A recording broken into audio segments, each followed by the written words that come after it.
नमस्कार। आज हम बात करने वाले हैं भावनाओं और रिश्तों के बारे में। हमारे पास एक इमोशनल इंटेलिजेंस कोच के कुछ अहम विचार हैं और हम समझने की कोशिश करेंगे कि भाई हमारी भावनाएं जो हैं वो हमारे रिश्तों को असल में कैसे बनाती बिगाड़ती हैं और इसमें इमोशनल इंटेलिजेंस जिसे ईक्यू कहते हैं उसका क्या रोल है। मकसद बिल्कुल साफ है, ये जानना कि भावनाओं को गहराई से समझकर हम अपने रिश्तों को कैसे ज्यादा मजबूत, ज्यादा टिकाऊ बना सकते हैं। तो चलिए शुरू करते हैं एक बहुत ही आम, आप कह सकती हैं गलत फहमी से, जो भावनाओं को लेकर है। अक्सर लोग कहते हैं ना, पॉजिटिव भावनाएं, नेगेटिव भावनाएं। हाँ, और यहीं से अक्सर गड़बड़ शुरू होती है। देखिए, भावनाएं ना असल में सकारात्मक या नकारात्मक नहीं होती, वो सुखद या दुखद होती हैं, प्लेजेंट या अनप्लेजेंट।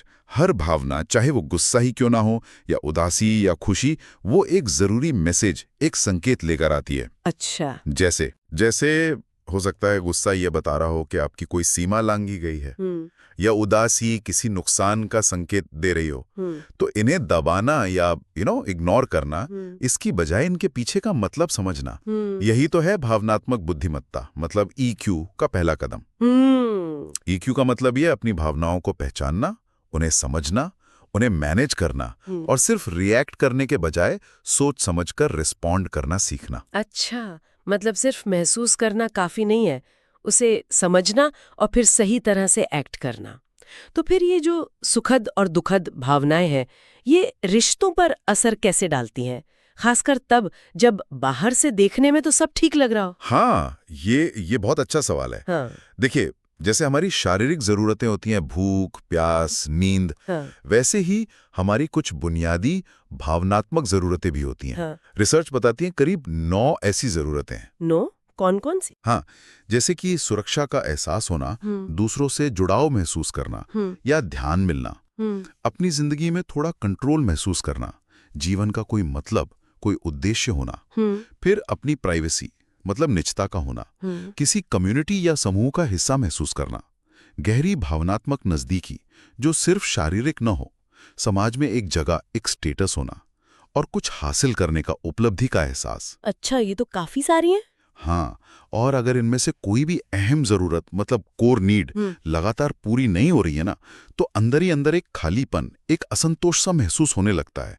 भले ही बाहर से सब परफेक्ट दिखे, जैसे किसी को अपनेपन की जरूरत है पर वो बिल्कुल अकेला महसूस करता है, तो रिश्ते में होते हुए भी वो खुश नहीं रह पाएगा।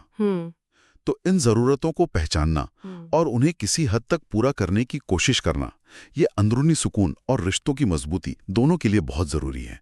ये अक्सर अनदेखा कारण बन जाता है रिश्तों में दरार का। सही कहा। और इसी समझ से जुड़ा एक और टर्म है जो आजकल बहुत सुनने में आता है, इमोशनल अनअवेलेबिलिटी, मतलब भावनात्मक रूप से उपलब्ध न होना। इसका असल मतलब क्या है, ये क्या होता है? हाँ, ये भी एक अहम मुद्दा है। इसके देखिए मोटे तौर पे 2 कारण हो सकते हैं।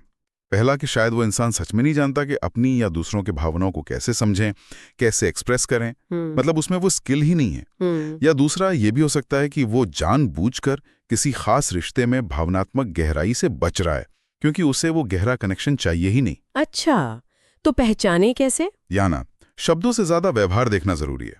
जो पार्टनर इमोशनली अवेलेबल होता है, वो आमतौर पर आपकी बात सच में सुनेगा, ध्यान से।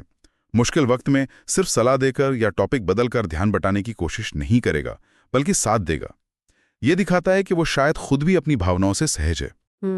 इस दूरी का, इस अनअवेलेबिलिटी का दूसरे साथी पर बहुत गहरा असर पड़ सकता है। हाँ, ये बात तो है।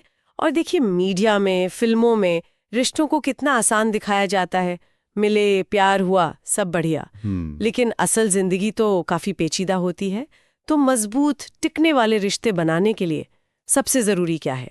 एक मजबूत रिश्ते की ना एक दिलचस्प पहचान ये भी है कि आप अपने साथी के साथ आराम से बोर हो सकें। बोर हो सके मतलब वो जो शुरू का एक्साइटमेंट, वो जुनून वाला फेज है, उसके बाद भी एक सहजता, एक कंफर्ट बना रहे। साथ में चुपचाप बैठना भी बोझ ना लगे। रिश्ते जटिल होते ही इसलिए हैं क्योंकि 2 अलग अलग लोग आते हैं, अलग परवरिश, अलग सोच, अलग अनुभव, और सबसे जरूरी अलग मूल्य, अलग वैल्यूज। यही असली चुनौती है। वैल्यूज, मूल्यों का मेल खाना। बिल्कुल, सबसे ज्यादा अहमियत इसी की है। इसके लिए एक अच्छा तरीका हो सकता है वैल्यू चार्ट बनाना। एक लिस्ट बनाइए कि आपके लिए जीवन के मूल सिद्धांत क्या हैं। आपको क्या चीज़ मोटिवेट करती है? रिश्तों से, काम से, जिंदगी की छोटी बड़ी चीज़ों से आपकी क्या उम्मीदें, क्या ज़रूरत है? अच्छा, खुद के लिए क्लैरिटी लाना। हाँ, इससे साफ होता है कि आपके लिए क्या नॉन नेगोशिएबल हैं, क्या ज़रूरी है। फिर आप ऐसे साथी को देख सकते हैं जिसके मूल आपसे टकराते ना हों, मिलते जुलते हों।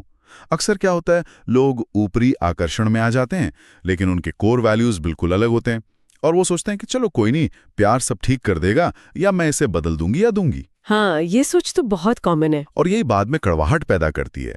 निराशा होती है कि हम साथ क्यों नहीं चल पा रहे। ये जो अंदरूनी मूल्यों को टकराव है ना, यही अक्सर उन मतभेदों की जड़ होता है जो कभी सुलझते ही नहीं। तो कुल मिलाकर निचोड़ ये है कि अपनी भावनाओं को समझना, वो सुखद हैं या दुखद, उनके संकेतों को पहचानना, अपनी जो बुनियादी भावनात्मक ज़रूरतें हैं उन्हें जानना और उन्हें अहमियत देना, और हाँ, सबसे ज़रूरी, अपने साथी के साथ आपके जो कोर वैल्यूज़ हैं, जीवन मूल्य, उनका मेल खाना, ये सब एक स्वस्थ गहरे रिश्ते की नींव है। और ये भी कि भावनाओं में बहने के बजाय सोच समझकर जवाब देना सीखें। बिल्कुल सही कहा। और जाते जाते बस एक विचार छोड़ जाते हैं सोचने के लिए, क्या हम अपने रिश्तों में अपनी और अपने साथी की भावनाओं की गहराइयों को समझने पर ध्यान दे रहे हैं या सिर्फ बाहरी चीजों पर, स्थितियों पर रिएक्ट करते जा रहे हैं? आज अपनी किसी एक भावनात्मक जरूरत को थोड़ा बेहतर ढंग से पूरा करने के लिए कौन सा एक छोटा सा कदम उठाया जा सकता है? सोचिएगा जरूर।